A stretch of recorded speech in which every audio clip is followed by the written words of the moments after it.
Have you ever noticed the quietest man in the room is often the one who commands the most respect? He doesn't shout, he doesn't boast, but when he speaks, people listen. Why? Because his power doesn't come from noise. It comes from presence, from discipline, from silence. Today we're going to dive into the daily habits of Stoic men who win in silence. Those mysterious few who seem to move through life with an almost mythical calm, shaping their world from the shadows. Before we dive in, make sure you hit that subscribe button. If you're interested in self-mastery, ancient wisdom, and the real path to masculine strength, this channel is built for you. Let's unlock what most men will never understand. Now imagine this. 300 BC. A young man named Marcus enters a courtyard in Athens. He's only a teenager, but already his eyes are sharp, his demeanor reserved. He doesn't laugh at the gossip. He doesn't react to insults. He listens, observes. He's come to study under a man named Epictetus, a former slave turned philosopher, and what he's about to learn will shape the soul of an empire. That young man will grow into Marcus Aurelius, Emperor of Rome, and the quintessential Stoic man. But what did he learn? What habits did he form that made him both feared and admired? Fast forward to today. The Stoic man still walks among us. He doesn't wear a robe or carry scrolls. He wears steel in his gaze and carries burdens no one else sees. He may be the janitor who arrives before dawn, or the CEO who says little and builds empires. These men aren't chasing attention. They're chasing mastery. But it all begins every day in the shadows of routine. Habits invisible to others, but ironclad in execution. The first of these habits happens before most people even wake up. While the world still sleeps in comfort, the Stoic man wakes to discomfort, not because he enjoys pain, but because he respects control. He doesn't need the alarm to shock him awake. His body rises before the sun, not by force, but by rhythm. His first breath of the morning is cold, intentional. He faces the day not as a victim of time, but as its architect. And while others snooze, he moves, slowly, deliberately, in silence. There is no rush, no phone check, no dopamine hit. The Stoic man begins with stillness. He may meditate, he may reflect, he may write, but not to impress others. He writes for war, mental war, emotional war. He prepares for a world that won't go easy on him. This is the armor of the unseen warrior. And while others rehearse grievances, he rehearses virtue. Ask yourself, what if your first hour of the day was the battlefield where your mind either wins or loses? You see, Stoic men understand a secret that's almost terrifying. Control the morning, and you control the man. But that's just the beginning. Throughout the day, Stoic men practice a kind of emotional invisibility. They don't flinch when insulted.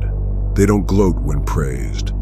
Their heartbeat remains steady, their expression unreadable. Why? Because their worth is not tied to external chaos. Their value is anchored in inner order. This is not detachment out of apathy, but discipline born from awareness. The Stoic doesn't deny emotion. He studies it, examines it, masters it. Think of it like this.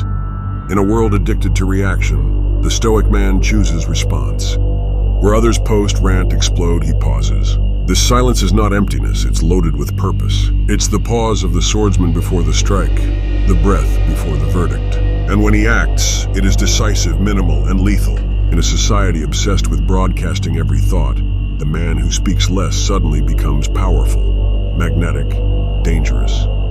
But how does he maintain this control? Here's the key. He builds discipline like a wall, one brick at a time, through repetition and self-denial. At lunch, he doesn't overindulge. He doesn't need luxury. His food is fuel, not fantasy. He trains his body not for vanity, but for resilience. The Stoic man doesn't chase six-packs. He builds a back strong enough to carry real weight.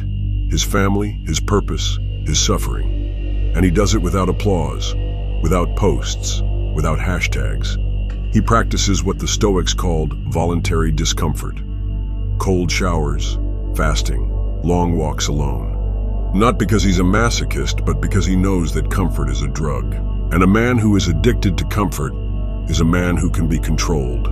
But a man who can endure discomfort willingly, he cannot be broken. He becomes ungovernable, dangerous in the best sense of the word.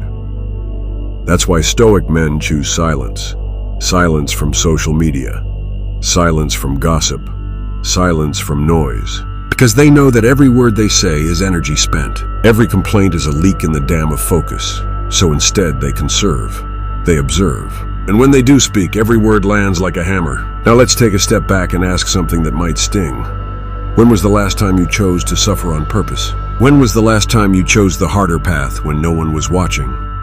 Because that's where Stoicism is born. Not in libraries or lectures, but in quiet choices made under pressure. In the sweat that drips before dawn. In the fist that stays closed when anger begs for release. In the decision to keep going, not because someone's watching, but because you made a promise to yourself and you refused to break it.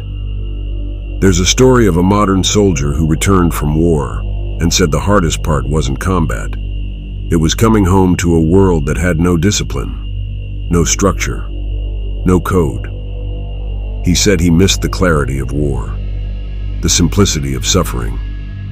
What he was really saying, without realizing it, is that the Stoic life offers what modern life lacks: meaning through adversity, direction through restraint, freedom through structure.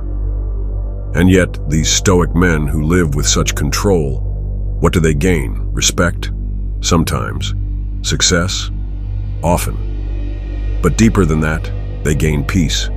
Not the kind of peace that comes from a vacation or a bottle, but the peace that comes from knowing you did what was right, even when it hurt, even when no one thanked you. That is the prize Stoic men win in silence. But perhaps the most haunting thing about these men is this: they could be standing next to you right now. You wouldn't know it. He won't be the loudest in the group. He won't interrupt. He won't flex. He won't tell you how hard he works. But if you pay close attention, if you really watch, you'll notice how he doesn't crumble, how he doesn't chase, how he doesn't beg. You'll feel the weight of his presence, not because he's loud, but because he's anchored. And that brings us to a quiet truth. A chilling realization, really. The world is filled with men chasing approval, chasing likes, chasing validation. But Stoic men, they chase mastery. And mastery demands silence. It demands sacrifice. It demands becoming the kind of man who can stand in the storm and not flinch. And the most powerful part? Nobody sees the storm he's already survived. Now imagine a man who wakes every day knowing he must carry burdens no one else can see. He doesn't complain. He doesn't crumble. He simply nods, breathes deep, and moves forward. You might pass him in a coffee shop, never realizing that he's endured heartbreak without vengeance, betrayal without bitterness, and failure without retreat. This is the man who wins in silence, not because he lacks emotions, but because he has tamed them. These men don't just exist in ancient books or faded marble statues. They live now, quietly embedded in the modern world, executing routines that seem ordinary on the surface but are, in reality, the rituals of an inner warrior. They choose simplicity over spectacle, discipline over desire, integrity over instant gratification. In a world that worships noise, their silence is a rebellion, a defiance of everything soft, everything weak, everything hollow. You won't find them flaunting designer brands or fishing for compliments. But if you ever needed someone at your back in a moment of crisis, these are the men you'd pray were nearby. Because when chaos erupts, the Stoic man doesn't panic. He doesn't point fingers. He doesn't run. He simply steps forward, calm, calculated, controlled. But what fuels this unshakable center? One habit above all: daily reflection. Every evening, the Stoic man takes inventory, not of money or followers, but of himself. He asks the questions others avoid. Did I act with courage today? Did I overindulge in anger, pride, or desire? Did I honor the commitments I made to myself? He's not seeking perfection. He's seeking alignment. Alignment between his words and his deeds, between his values and his actions. And in that daily review, there is pain. Because facing the truth is painful. But Stoic men have made peace with discomfort. They'd rather be wounded by truth than comforted by illusion. And that is why they win. Not with spectacle, but with substance. Every single day, they trim the fat from their ego. They starve their vices. They sharpen their discipline like a blade. And in doing so, they become something rare, something frightening, something immortal. Consider again Marcus Aurelius, writing by candlelight in his tent during war. He wasn't writing for a crowd. He wasn't tweeting to the masses. He was writing to himself, reminding himself to stay humble, stay calm, stay focused. Despite being the most powerful man on earth, he feared one thing above all: losing himself. That's the paradox of Stoicism. It's not about gaining control over the world. It's about gaining control over yourself. So when a Stoic man walks into a room, he brings gravity. You don't know why you respect him. You just do. You don't know what he's thinking. You just know he sees more than he says. His silence is unnerving. Not empty, but full of thought, of judgment, of readiness. This is the silence of a man who doesn't need to prove anything, because he has already proved it to himself in the arena of solitude. While others were busy shouting into the void, he was building a cathedral within. And let's be clear, this isn't a man free from failure.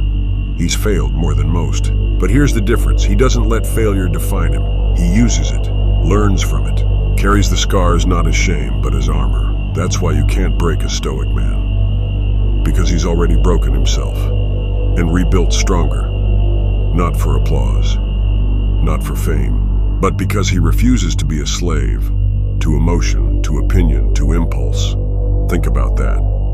How many men today are trapped by what others think of them? How many are chasing validation from people who wouldn't lift a finger for them in a moment of real need?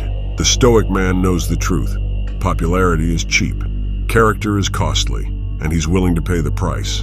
And yet, with all this power, he remains humble. Why? Because he knows control is not dominance, it's responsibility. The stronger he becomes, the more careful he must be.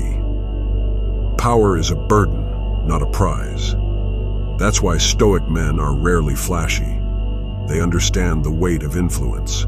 They know silence can shape nations. Stillness can change lives. A single look from a man of integrity can inspire more than 1,000 speeches from a fraud.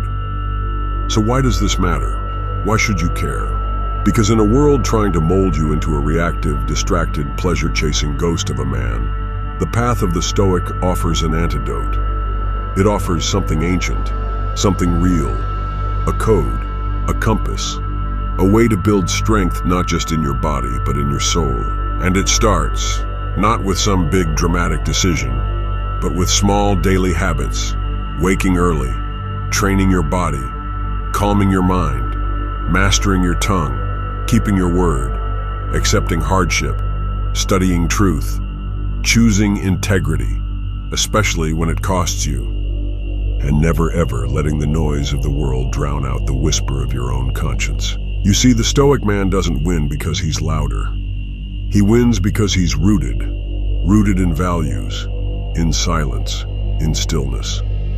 And when storms rage around him, he remains. When others scatter, he advances. When others crumble, he endures. So now, the question is not who the Stoic men are.